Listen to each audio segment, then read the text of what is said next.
முழு மகாபாரதம் தமிழில்.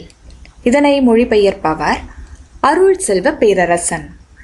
தொடர்வது உத்யோக பருவம் பகுதி 186. கனவில் தோன்றிய 8 பிராமணர்கள்.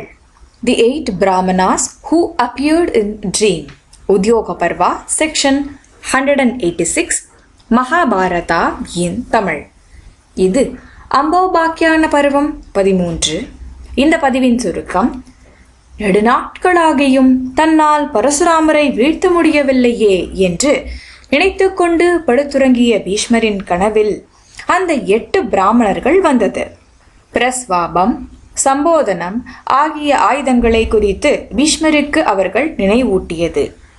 அவ்வாயுதத்தால் பரசுராமர் வீழ்வாரே அன்றி மாள மாட்டார் என்று அந்த அந்தணர்கள் உறுதி கூறி மறைந்தது. இப்பொழுது உத்யோக பருவம் பகுதி 186.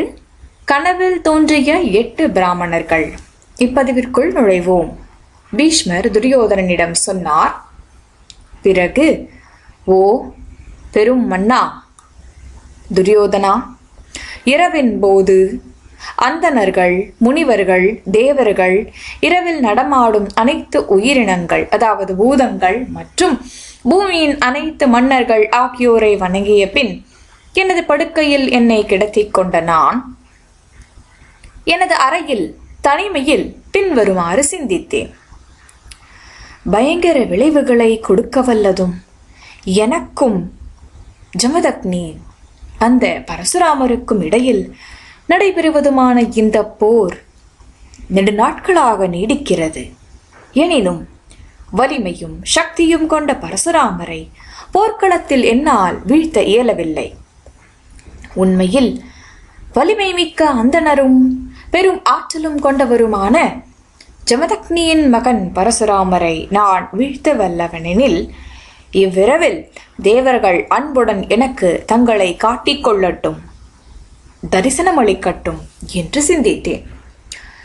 கணைகளால் சிதைக்கப்பட்டிருந்த நான் அவ்விரவில் வலப்பக்கமாக படுத்து உறங்கிய போது காலையின் நெருக்கத்தில் அதிகாலையில் அந்தணர்களில் முதன்மையானோரும் தேரிலிருந்து விழுந்து என்னை தூக்கி பிடித்து எனக்கு ஆறுதல் அளித்தவர்களான அந்த 8 அந்தணர்கள் கனவில் தங்களை என்னிடம் வெளிப்படுத்திக் கொண்டு அஞ்சாதே என்றனர்.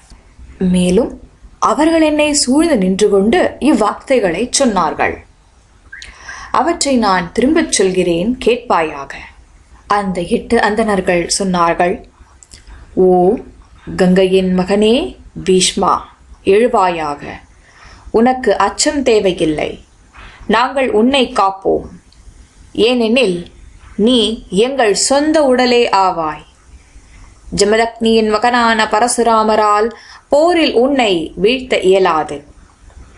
ஓ பாரதகுலத்தின் காளையே பீஷ்மா, போரில் நீயே பரசுராமரை வெல்வாய்.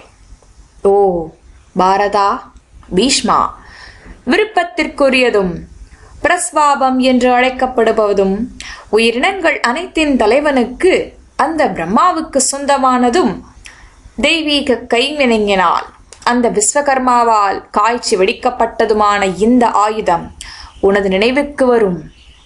ஏனெனில் முந்தைய வாழ்வில் முற்பிறவியில் நீ இதை அறிந்திருந்தாய். பரசுராமரோ பூமியில் உள்ள எவருமோ இதை அறிந்ததில்லை. எனவே ஓ வலிமை மிக்க கரங்களை கொண்டவனே, அதை நினைவு கூர்ந்து பலத்துடன் பயன்படுத்துவாயாக. ஓ மன்னர்களின் மன்னா, ஓ பாவமற்றவனே பீஷ்மா, அது அந்த பிரஸ்வாப ஆயுதம் தானாகவே உன்னிடம் வரும். அதை கொண்டு வலிமையும் சக்தியும் கொண்ட அனைவரையும் நீ தடுக்க இயன்றவனாவாய். ஓ மன்னா பீஷ்மா, அந்த ஆயுதத்தால் பரசுராமர் முற்றிலுமாக கொல்லப்பட மாட்டார். எனவே மதிப்புகளை அளிப்பவனே பீஷ்மா, அதை பயன்படுத்துவதால் நீ எந்த பாவத்தையும் அடைய மாட்டாய். இந்த உனது ஆயுதத்தின், இந்த பிரஸ்வாபத்தின் சக்தியால் பீடிக்கப்படும் அந்த ஜமதக்னியின் மகன் பரசுராமர் உறக்கத்தில் வீழ்வார். இப்படி அந்த பரசுராமரை வீழ்த்தியதும், ஓ பீஷ்மா, நீ சம்போதனம் என்று அழைக்கப்படும் விருப்பத்திற்குரிய ஆயுதத்தால் போரில் மீண்டும் அவரை எழுப்புவாய். ஓ கௌரவ்யா, பீஷ்மா, காலையில் தேரில் நிலைத்து நின்று நாங்கள் சொன்னதை செய்வாயாக. உறக்கத்தையும் மரணத்தையும் நாங்கள் சமமாகவே மதிக்கிறோம். ஓ மன்னா, பரசுராமர் நிச்சயம் இறக்க மாட்டார். எனவே பிரஸ்வாபம் என்ற இந்த ஆயுதத்தை மகிழ்ச்சியுடன் நினைவு கூர்ந்து அதை பயன்படுத்துவாயாக என்றனர்.